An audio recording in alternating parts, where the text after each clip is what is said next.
Messianics Podcast, a podcast about all things Messianic Judaism. Each episode, we will be sharing our opinions as we tackle some of the biggest issues in Messianic Judaism. Now, here's your hosts, Rabbis Eric, David, Jonathan, and Toby. Hey guys, thanks for joining us for another episode of the Messianics Podcast. This episode is going to be a little bit different. You're going to notice one less voice than normal. And as Rabbi Eric is not with us this week, wait, that sounded really terrible. Let me reword that a little bit. Rabbi Eric is out of country at the time of this particular recording. He's been in Ukraine with Dr. Jeffrey Seif and as part of a Messianic Leaders Conference in Ukraine for the last, week and a half or so, week and change, something like that. Yeah, I think we're right at a week today. So we're recording this episode today, sans Rabbi Eric. So we've got myself, Rabbi David, Rabbi Toby, and Rabbi Jonathan. And we're going to have a little bit of an intriguing conversation. As often happens, this is one that was kind of spawned out of us just kind of shooting the crap together, gabbing, and before we started recording, and decided to hit record and see where it runs. But the idea is there's this interesting trend that I've begun to notice, especially like social media has its downfalls, but it's also great for figuring out trends that are happening around us, right? Yeah. And I don't mean like stupid trend videos and whatever, but what I'm noticing is that there tends to be this more recent, I'd say in the last decade to 15 years, give or take 10 to 15 years, there's been this kind of driving force of people sort of yearning, if for lack of a better way of wording it, yearning and desiring for a more practical religious practice, like something more orthopractic in general. And we've seen it with Messianic Judaism. We've seen younger people that just have a desire for Siddurim, for prayer, the traditional prayer service, Shachri, Mincha, Mariv, and wrapping tefillin, and so on. We've seen this desire for these things in younger generations, but we're also seeing it, I think it's interesting, is in the church world too. There's I don't want to call it a huge move, but there is a growing move in the Protestant / evangelical / non-denominational church world of people that are migrating to converting to Catholicism and Orthodox Christianity, Eastern Orthodoxy, Coptic, etc., they're yearning for a more Orthodox style of faith. And I think that's a really intriguing thing to see. But what really spawned this conversation off, and I think we're going to start in kind of this area and then let the discussion develop from there. What spawned this conversation is we've talked a lot about it on the show, about there sometimes being an attitude in Gentiles coming out of the church into Messianic Judaism, learning about Messianic Judaism, diving into feeling that God, led them to this. But then there's almost this, I think the way we described it earlier was this sort of Gentile arrogance in Messianic Judaism against the church. And so you'll have a lot of Gentiles that'll get upset and angry at the church because the church lied to them all these years, and there was all this that they didn't know about, and the Shabbat really matters, and yada. And they become very aggressive towards other believers in the church. But what I'm noticing is that is not something that appears to be a standalone issue within Messianic Judaism, because I'm seeing the same attitude from individuals who are converting to Catholicism, Orthodox Christianity from the Protestant evangelical world, that they have the same, I've always been lied to, why won't we do these things are beautiful, we should do more of this, da-da-da. And so you're seeing kind of that same attitude. And my curiosity is this as much a legitimate, heartfelt feeling like they've been lied to, or is it that yearning for something more orthodox in practice, where we're not just talking about faith in belief, but faith converting through, or faith conversing through practice as well. And if that's the case, and that yearning has been there all along, are we really seeing kind of a reversion, if you would, back to that more orthopractic style walk with the Lord? And is that really an attitude of arrogance, or is it an attitude of something that they feel like has just been missing from their life and they haven't figured out how best to express that in a practice? So, like I said, it's just something I've noticed especially in social media, watching some of the conversations moving around in this sort of sphere from Protestant evangelicalism to Protestant/evangelicalism to Catholicism or Orthodox Christianity, and seeing the correlation in some of the same attitude that we see with some Gentiles coming into the Messianic movement. And so throw that out there and just kind of see where this conversation rolls. Yeah, I mean, I think it's probably the latter. I think it's probably just people trying to figure out how to express themselves in something new and different. Because the truth is, most, let's say you're going from Baptist to Catholic, most times your Baptist preacher was not lying to you, or trying to anyway. Mm-hmm. There's just so much that people don't know and are unfamiliar with, and you have to think too about the context of a lot of these, folks that come from, I'll call them low church Protestant, low Protestant churches. And that doesn't mean low in a derogatory way. It just means you're not it's not big on liturgy. There's not a lot of it's not very busy. You might have a simple worship set, and then you have someone who does a community prayer, and then pastor comes up and gives a sermon, and then that's kind of it. And I've been to churches that are like that. I've been to just like little country churches before that is it. Like, you've got one guy who comes up, maybe he plays a guitar. They sing a couple hymns, and they have announcements, then they have a sermon, and you're done in an hour or less. As opposed to, if you go to Catholic Mass, well, if you were to go to Catholic Mass during Vatican I and during the early days of Vatican II, you might would have been there for a couple hours. But nowadays, the Novus Ordo, you can get in and out in like 40 minutes. So we've kind of expedited that process, at least from what, that's more anecdotal, just from my conversations with Catholics, both online and real life. But yeah, I think people just have struggled to identify what it is they are experiencing with this fresh new wave of information. And like, I interact all the time on social media with people who are either converts to Catholicism or Orthodoxy, from Protestantism or nothing, from atheism, agnostic. I've run into groups of, dudes my age at the local cigar lounges who are, either Catholic or Orthodox or Protestant, whichever variety, whichever flavor. And, and some of them are struggling with that. Some of them are a lot calmer, I guess. Yeah, you could say. And it is. So I think it's more of a human thing, because that is exactly what we see that happens oftentimes in Messianic Judaism. Like Rabbi David was saying, that people get this flow of information and they almost don't know what to do with it. They just know that they hadn't heard it before, and it seems important. And so you're like, well, why would the people who claim they love me and were looking out for my spiritual betterment, why would they not tell me this? Well, the fact is they just may not know. I mean, half the time, if you're in a little Baptist church, more rural, we'll say, your pastor is probably bivocational, and like very bivocational. Like, he probably works one or two other jobs outside of being a pastor, which means, he might have gone to seminary.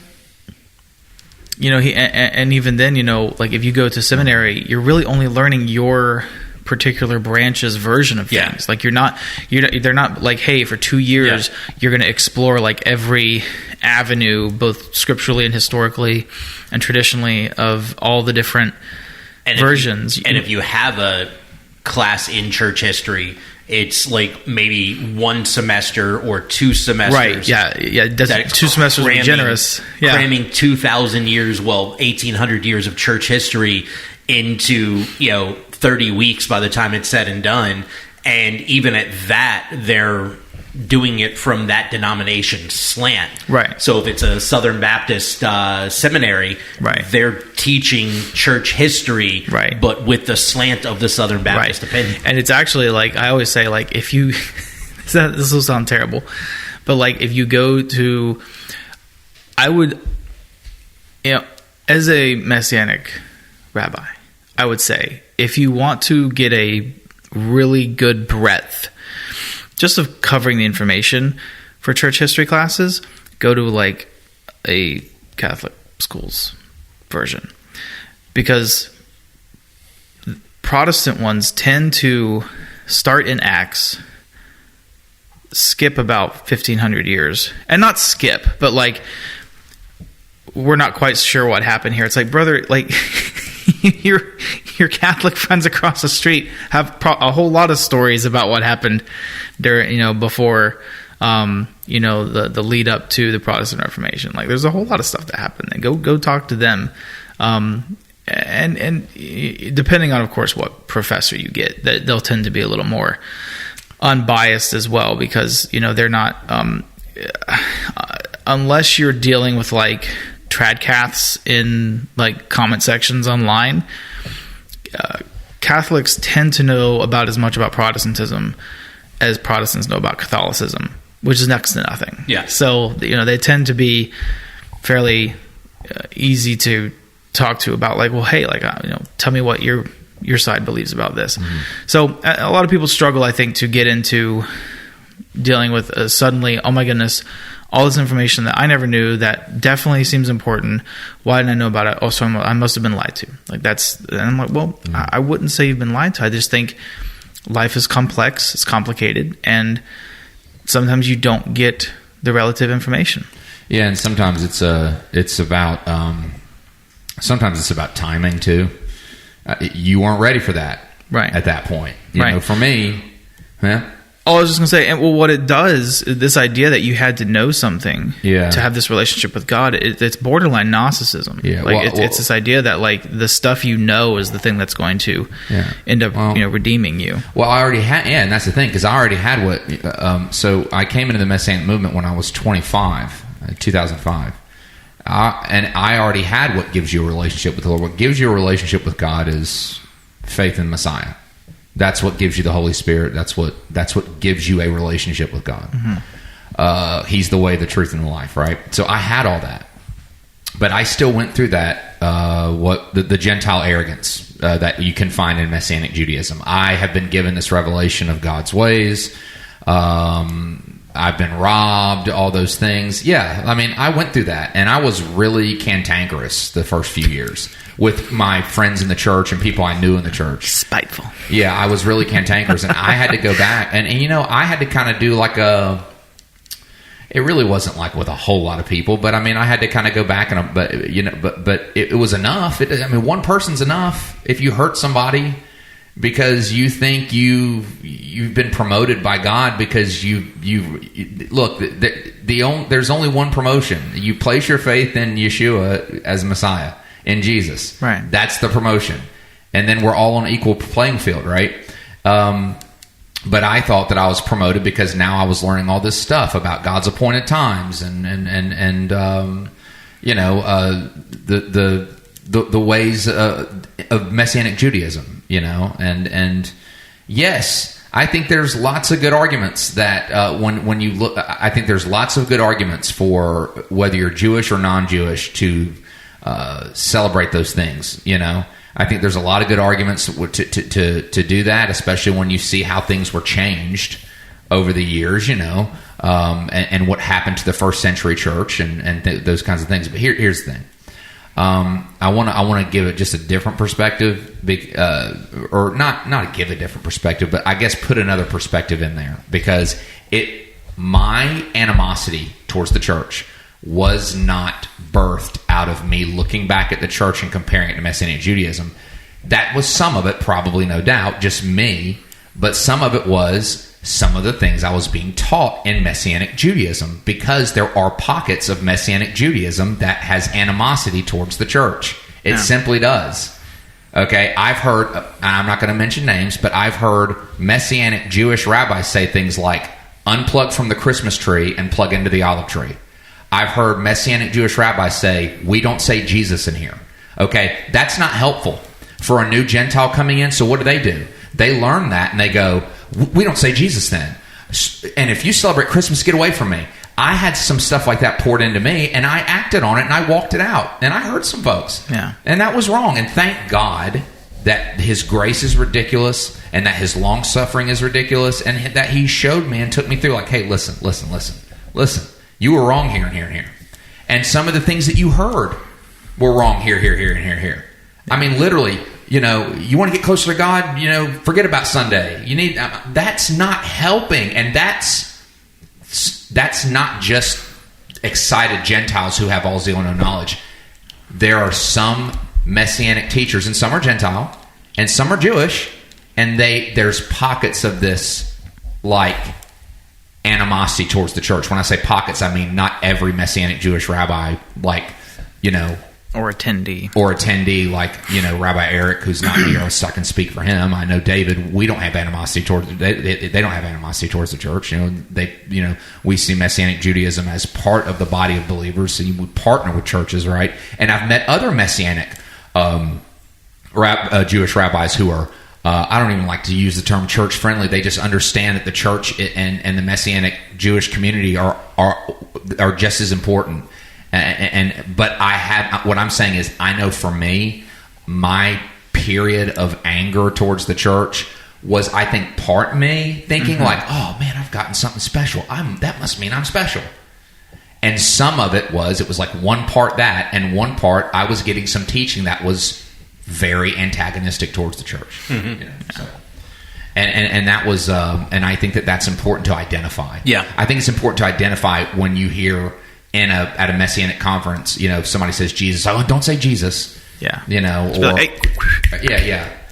yeah. Or I mean, I literally remember one time being at a concert, and there was a Messianic band playing, and there was a Christian band playing.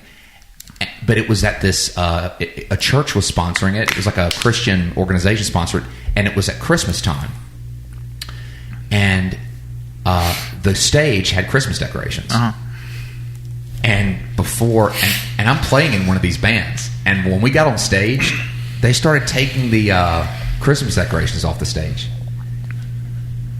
and that caused a big dust up. And I don't remember how much involved I was taking the Christmas decorations. I don't know if I was doing it or if I was like happy about it. I don't remember. I do remember the guy who was running the thing was livid at us. Yeah.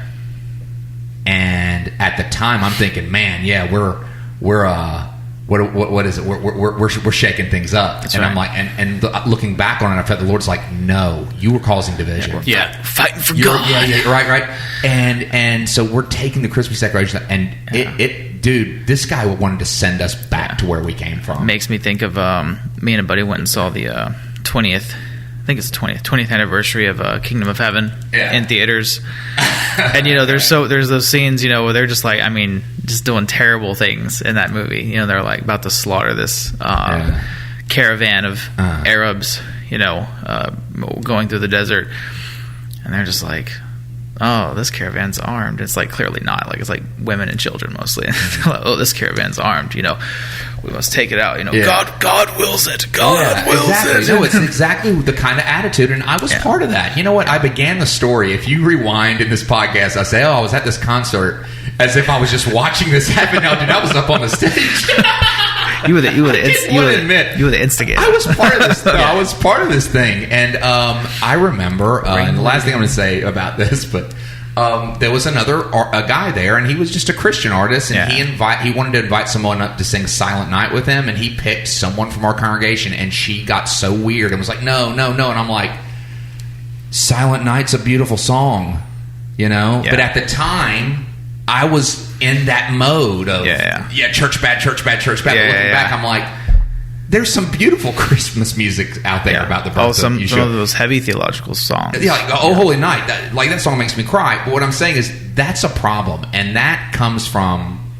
And there is nothing worse after being a part of that band of marauders. There's nothing worse than a group of overzealous, not enough knowledge deficient Messianic Gentiles that meet a poor group of Christians that are like, hey, we're just here for Jesus. Right, exactly. Yeah. Sorry, and I'm not going to lie. So I'm working on an MDiv, Master of Divinity right now in Messianic Jewish Studies. And I've had the honor of being one of the few people in one of the earliest Messianic Jewish Studies programs at a college. At Nyack College, they had in 2004 they launched a Messianic Jewish Studies program. There was a concentration on their pastoral ministries degree, and so I was the first student into that program, and to date was the only student to fully matriculate through it. There were others that came into it, but over the years migrated to other programs, what have you. And unfortunately, now both the program and the school are gone. But it really opened up the door for some of these other programs that are out there in other schools, like the King's University and Chosen People Ministries has the Feinberg Center in connection with Talbot Seminary and Biola Seminary. Is it Talbot? I think it's Biola. Biola is the seminary. Talbot's the... Either way, those schools. Yeah. They're connected somehow. The Netzer David St. Petersburg Seminary, which I think it may have already been running. Netzer David may have already been going before Nyack started, but and as even a major then, program. I've looked at their stuff. I'm still not sure quite how they're splicing which one into the other. So what I said all of that to say this. I had the honor of doing my undergrad at a Christian college that had a Messianic Jewish Studies program, and I'm working on my MDiv in Messianic Jewish Studies at a Christian college. And what I appreciate about that is that, yes, I'm getting the Messianic Jewish education, but I'm also taking courses in Christian history and so on, and interacting with classes that other programs. You've got your core classes. There's, for instance, on the MDiv program, in the Messianic Jewish Studies program, you have to take Christian history classes. I think there's 2 semesters of it. You have to take, now TKU is more of a charismatic leaning school, and so there's a history of, what do they call it? History of charismatic Pentecostalism, something I forget how they word it, but you got to take 2 semesters of that or whatever. There, stuff like that. But the ultimate reality is that yes, I'm gaining a phenomenal Messianic Jewish education, but I'm also learning from the church as well, and from Christian history, and from things like that, which is hugely beneficial. And a lot of times in Messianic Judaism, and we're actually going to do an episode that goes more in depth on this at a later point, but a lot of times in Messianic Judaism we have this mentality that we have everything to give and we have nothing to gain from the rest of the body, when in reality that's just not true. And in Messianic Judaism, I think a lot of times some of these attitudes that we're talking about that arise, and I don't want to pick on that. I started this whole episode out pointing out that this isn't something that is innate to Messianic Judaism. It's not something that only exists within Messianic Judaism. Human issue. It's a it's a human condition. Honestly, that arrogance, that idea of being able to lord something over, I found something better. And actually, I'll dumb it down even more simple than that. It's the yearning to always want to find the next big thing that I missed or never knew. Yeah, it's right. I think it's why. Sorry. That's why there's so many books out there, and I don't want to pick on anybody, so I'm not going to name names. But the mystery of blah blah blah blah blah. And suddenly there's this new big thing that nobody's ever seen before that's going to rock everybody's world. Yeah, it's why Paul got so angry at the Galatians. He goes, "You started this in the spirit. Why, in God's name, are you trying to finish it in the flesh?" And you're looking for something else. And so, we see this attitude that exists, like Rabbi Toby was talking about, being a part of this joint concert in the body of Messiah. And no, it's we were so wrong. It's a thing, though. We were so happens. wrong. It was 20 years ago. We were so wrong. But what's funny is if that happened today, it still would occur the same way. You might not be a part of it, but people would still. And so there's this. It really is a human condition to be arrogant of, I found something better. And Messianic Judaism, we see it when Gentiles come in. I found something better. I've got to shove it down my family's throat. I've got to shove it down. I got to go back to. I had somebody recently that visited our congregation that was, and I don't want to go into names either, but was I was a pastor in churches, and I have found Messianic Judaism, and now I'm going around to all the churches I pastored at, and I'm telling them all the things that that I lied to them, and that's it's killing me. We have a couple folks who show up to like studies and stuff, and we're always like, hey, like, you come to study often, like, why don't you come to synagogue? And they're like, oh man, I'm going back to my church and like my home group and tell them. I'm like, I get it, I do, but like, I can tell you, I'm coming here for my weekly bump, and then I'm going to go share it with everyone. I hit. This is my street corner. That's really what it is, though. Yeah, it's just another version. And so what we see is a hell of a high. Yeah, we experience this in Messianic Judaism, and as a Messianic rabbi, it kind of drives me nuts. Because I have to have this conversation over and over and over and over. Don't like, if you come to a Messianic synagogue and you don't desire to celebrate Christmas anymore, don't forsake your family that still celebrates it. It's a time to be together. Like, look, my family, we're all involved in Messianic Judaism, right? My parents, my brother and sister-in-law, their kids, me and my wife and our kids, my in-laws, we're all involved in Messianic Judaism. But you know what we do almost every single year? We get together on Christmas. You know why? Chinese movie. Because we all have the day off, and it's a great time to get together, and everybody else is too. We don't celebrate Christmas, but we're still taking advantage of the day. So Chinese food movie day. Exactly. And so I tell people in our congregation, if you grew up in the church and your family is still in the church and celebrates Christmas, don't forsake your family just because you feel like you have some sort of higher status because you found quote unquote more truth or whatever else. Go spend time with your family. Like, it's ridiculous to act that way, right? And we see that same attitude. I just think it's interesting that we have always looked at it in Messianic Judaism as though it's an us thing. This is unfortunately our burden to carry, and we've got it. But it's not. We see that I'm watching the same thing happen in the church world as people are leaving Protestantism and moving to more Orthodox versions of Christianity, and they're going, oh, you're missing out on this and that, and there's so much beauty and tradition, and the Protestants have always been lied to, and now we've got to. And I'm like, no, like, there is beauty in returning to a more orthopractic faith. Like, that's not to say that the practices themselves, that the traditions, the observances themselves have any sort of salvific reality to them, but there is something in putting our faith into practice. Right? There are, unfortunately, there are a lot of Protestant, evangelical, non-denominational, whatever churches out there that, you show up on Sundays at, pick one of the three services. You're in and out in 45 minutes to an hour. They got 15 minutes to turn the lot for the next service. And that's your service. You get three songs, an offering spill, a video promo of something that's happening in the next sermon series, and a sermon, a 20, 25-minute sermon, and that's it. And then you're out the door, and you go back to your regular life to do it all over again next Sunday. But that's the extent of your faith practice. And I get it. Like, I have a really good friend who is a pastor of a church, and he tells me that regularly that they feel like God has called them to be a church for people that will only give God 1 hour a week. And I'm like, I love it. I'm great with that because at least they're giving God that. But I also feel like there should be more that we're willing to give God. I don't know that an hour a day is sufficient. And you know what I mean?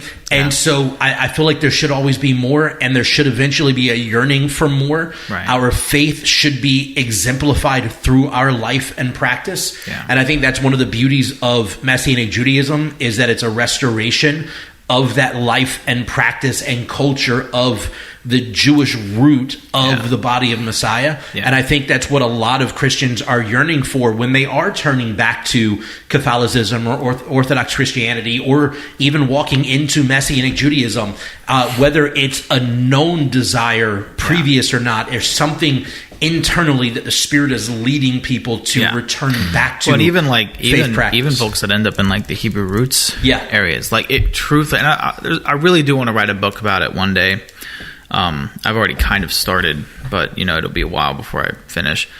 It really is a desire. You've started starting. I've started starting. Yeah. I mean, I've got like a couple of pages of notes, but it really is a desire for piety. Like there really is there is as there should be. I mean, that like the human spirit a healthy human spirit desires God and knows that there are ways and practices in which you bring yourself to the presence, whether through prayer, through fasting, through giving alms to the poor and those in need, to serving, those who, maybe, serving maimed, disabled, people who are disabled who need help. Those are good and holy things that God expects of His people, and constantly asks His people to do. And it's usually when they don't do those things that they end up in trouble. And so there is this zeal for piety, but like with every zeal, it has to be tempered.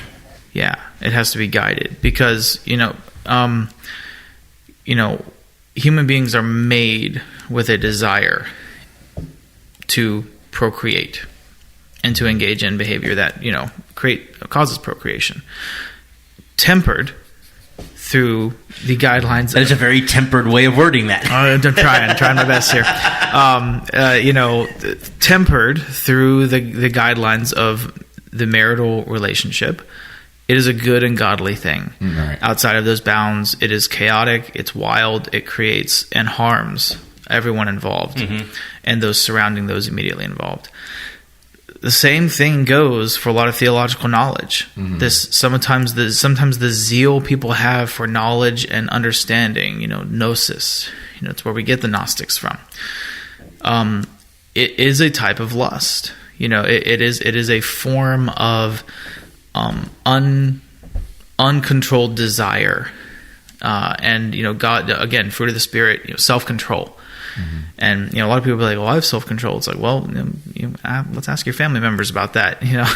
But do you really? Yeah. I mean, because the difference between you and a lot of the early believers, would tell the truth, but then were just killed and were willing to lie down and be killed. A lot of folks are not. Yeah. They're like, no, I'll kill you, over this, but yeah. So you do have to be careful not to fall into the lust for knowledge and quote unquote understanding. Superiority. Yeah, because it does lead to air of superiority, an air of ignorance, arrogance. Yeah. Well, it is ignorance. It's arrogant ignorance, which is, I think, worse, because there are a lot of times where just your faithful little old Baptist ladies, in their ignorance, are more faithful than a lot of people with all of their understanding. Walk away justified, right? And the pursuit of knowledge is not a bad thing. No. Just you can't let that become your personality. Right. Yeah. Right. It says that it's the pure in heart will see God. Yeah. The humble will see God, not the most knowledgeable. Yeah, like for me, what attracted me to Messianic Judaism, it was the Lord. It was the Spirit of the Lord. When I walked into the place, I hadn't seen or learned anything, but I felt the presence of the Lord. Yeah. And I felt His voice tell me that He was calling me to this. And then, so that was the first thing. But what I fell in love with was the things like the Talit, Kippah, Judaica, and everybody's like, well, yeah, what? Because it's pretty? No, because the Talit is a physical, tangible example of devotion. Right. Because the Kippah is a physical, tangible example of devotion. I wanted to do those things. I felt like I was missing doing something physical in my life that was devoted to God. Judaica, yes, I think it's very beautiful. I think it's objectively very beautiful. Yeah. But my thing is, no. I liked the idea of on Shabbat, I use this stuff because it's holy. Right. It's the difference between... set apart for these things. So those are the things that I loved. And yes, I began a journey of deeper understanding into the things of God by participating in a Jewish lifestyle, because that's what my Messiah did.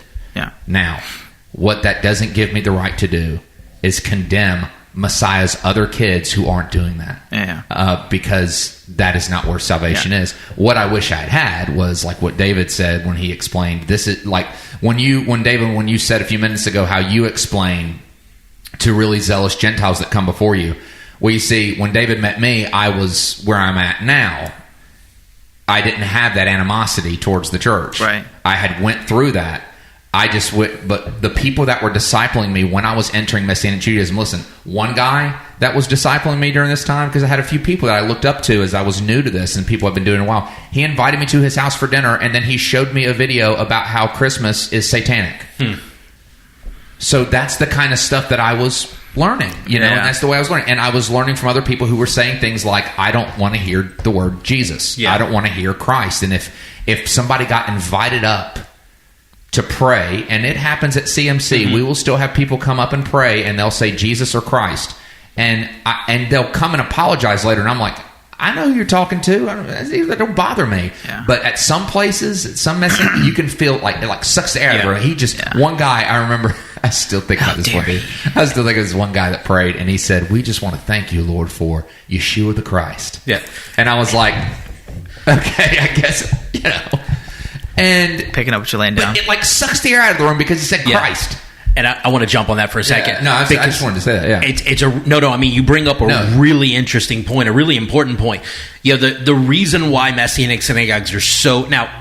There's more to it, but I'm dumbing this down. I'm whitewashing this. One of the reasons that Messianic synagogues are so uptight about saying Yeshua instead of Jesus is that on the off chance a non-believing Jewish person comes in or is watching online, we don't want to offend them. Do you really think that they don't know that Yeshua is Jesus? Yeah, like I don't. You think just because you used his Hebrew name instead of an English name that suddenly they're not going to be offended that you believe in Jesus? Like, it doesn't change it. We are a Messianic Jewish synagogue. The crux of who we are isn't Judaism. I mean, that's a big part of it, but it's our faith in Yeshua as Messiah. And so the reality is whether we use code words for who he is or not, the Jewish world still knows we're talking about Jesus. Right? And so people getting uptight over it, it's nuts. Now, I don't often use it. I mean, I will, but like, it's not, I usually will say Yeshua because that's just my preference. Yeah. But like Rabbi Toby said, we have people that will in our service. We've got specific spots in our service that we invite individuals up to pray. Like we pray, say a blessing over the children in our Torah service, then we have somebody come up and pray over them. And same thing, we'll say a prayer for healing, a traditional prayer for healing, and then we'll have somebody come up and pray for healing. We invite everybody to say the names of people they know that need God's touch in their life and whatever, and we'll have somebody come up and pray. And every once in a while, you'll have somebody that go, they'll pray and they'll say in the name of Jesus or in the mighty name of Jesus. And you're right, there are congregations that like it suddenly becomes a vacuum. Like everybody, you can't breathe at all because there's no air left in the room. Just oh my, and I'm just like, look, whatever. I mean, is it my preferred term? No, but also he knows who we're talking about.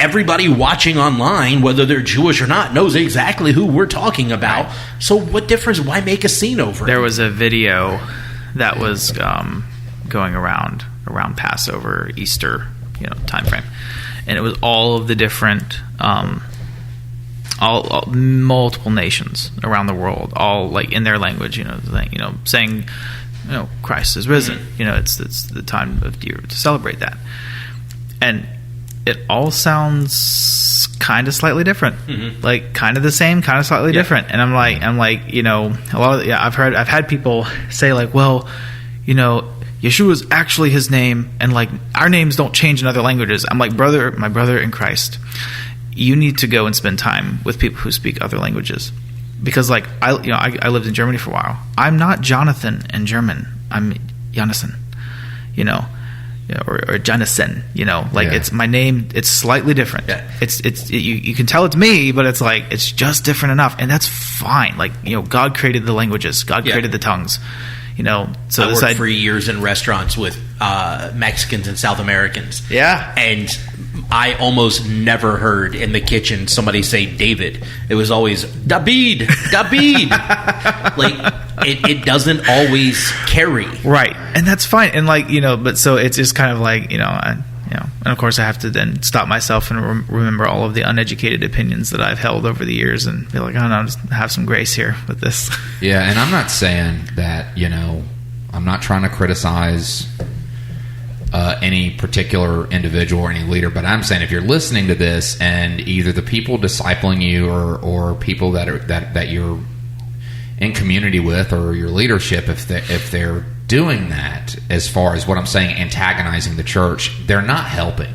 Yeah. And you know, a big thing that I always get to with Christianese, or saying Christ, or saying Jesus, or if somebody has a cross necklace in the synagogue, is, do you know about the Crusades and the Satanic Crusades? And I'm not diminishing that, but the little Baptist church down the street is not putting armor on, right, and marching over here, right. And you know what? I had a Jewish rabbi that drove a Volkswagen. Yeah. Okay, so what are we doing? You know? Yeah. I'm sorry. Barbara at the Pentecostal church was not a part of the any of the Crusades. I think that's important. I think it's important to learn about the Crusades. I think it's important to be sensitive. I don't want to diminish that. And it also, sorry, David. Sorry. No, you're good. Go ahead. The passage where Paul's like, as much as possible on your part, live in peace with all men, not just the ones you like. Paul also says, put up with each other, right, in love. And I'm like, so like if you got if little Miss Betty comes into synagogue one week and she's got a cross that she's had since she was 12, because her parents gave it to her, and raised her faithfully in a Christian household, and you berate her for that because you watched some half-baked YouTube video on the Crusades and the devil. Right. And I'm like, it's like, okay, like, first of all, you need to go sit down. And you know what candy canes represent? Stuff like that, Yes, cavities. We need to write another book on I don't know, how appropriate can I move off the trail a bit? Rabbi Eric's not here. How many beeps can we fit in? Yeah. Don't even go into the Yule log. The Messianic and Hebrew roots world obsession with the Johnsons of gods, and the pagan world.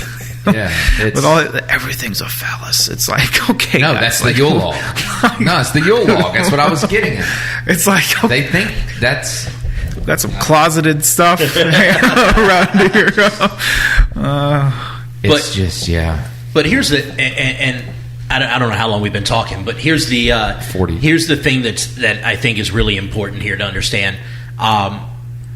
There is a natural desire, I don't even know that natural desire is the right word for it. There is a working of the Spirit in the days that we live in. That there are many people that the Lord are calling, that He's leading down a path that leads to a more intentional faith practice. Right. Whether that's within Messianic Judaism or it's within, you see a lot of people moving towards more Orthodox Christianity and Catholicism and high churches and so on. Whatever it is, and again, I want to be careful and make sure everybody understands we are not beating down on low churches. We are not beating down on non-denominational churches. If anything, we're lifting them up. Exactly. Yeah. I'm not saying there's anything at all wrong with them, but there is a clear progression that is occurring where, or maybe regression is a better term for it, I don't know, but where we are watching more and more believers in Messiah that are returning to a more intentional practice of faith. And I think that's encouraging. I think with the Messianic Judaism, it should be encouraging. Mm-hmm. Honestly, I love my Catholic friends, my Orthodox friends. I love my Presbyterian friends, etc. Honestly, I would love to see all of those people come to Messianic Judaism. But nonetheless, I think that there's something to that we as a whole, the entirety of the body of Messiah, no matter what denominational or non-denominational slant you're a part of, right, there should be a recognition that there is a spiritual leading occurring, a revival occurring, of people yearning for more intentional faith practice. Yeah. And so we should not push it away. We should not beat it down. We should encourage it. Yeah. And within Messianic Judaism, we're in a prime position to be able to foster that in a healthy way. And we should be, after 50, 60, 70 years of the modern Messianic Jewish movement, we should be in a prime position mentally and maturity level wise to try to foster that faith practice desire in a manner that does not encourage a arrogance against other believers. Right. We've got to start stomping that in the ground early. And I'll say this is just my last bit, Yeah. is that if you come to Messianic Judaism, or you find yourself going to Catholicism or Orthodoxy, you will never settle there. You will never be able to live the faith that community pushes you towards, until you can look back with fondness from where you came from. Yep. And how God used that. Now, and again, I'm not saying like if you came from like Islam or some witchcraft or whatever, Right, something abusive or something. Right. But if you came, you were Baptist, you were Pentecostal, you were non-denominational, and God brought you from there to one of these others. That's more orthopractic, right? When you can look and see, I see how God used that to prepare my spirit to be able to embrace Him in this better way for my soul. That's when you'll be able to finally move on. But until you can love it as for what it was, and love your parents and your teachers and your preachers that came before, until you can look that way upon it, anything you think you will gain in Messianic Judaism, you won't. Yep. That's a good point. Yep. 100%. Well, guys, with that, we hope that this episode has been a blessing to you. And if you have any questions or comments, feel free to drop them in the comment boxes wherever it is you're listening to this at. And feel free to throw us suggestions for future episodes. We love to interact with your suggestions and ideas and things that you'd like to hear us talk about. With that said, we will see you guys next time. Thank you for listening to the Messiantics podcast. Make sure to subscribe so you can be notified every time we drop a new episode. And be sure to follow and interact with us on social media at Messiantics Podcast.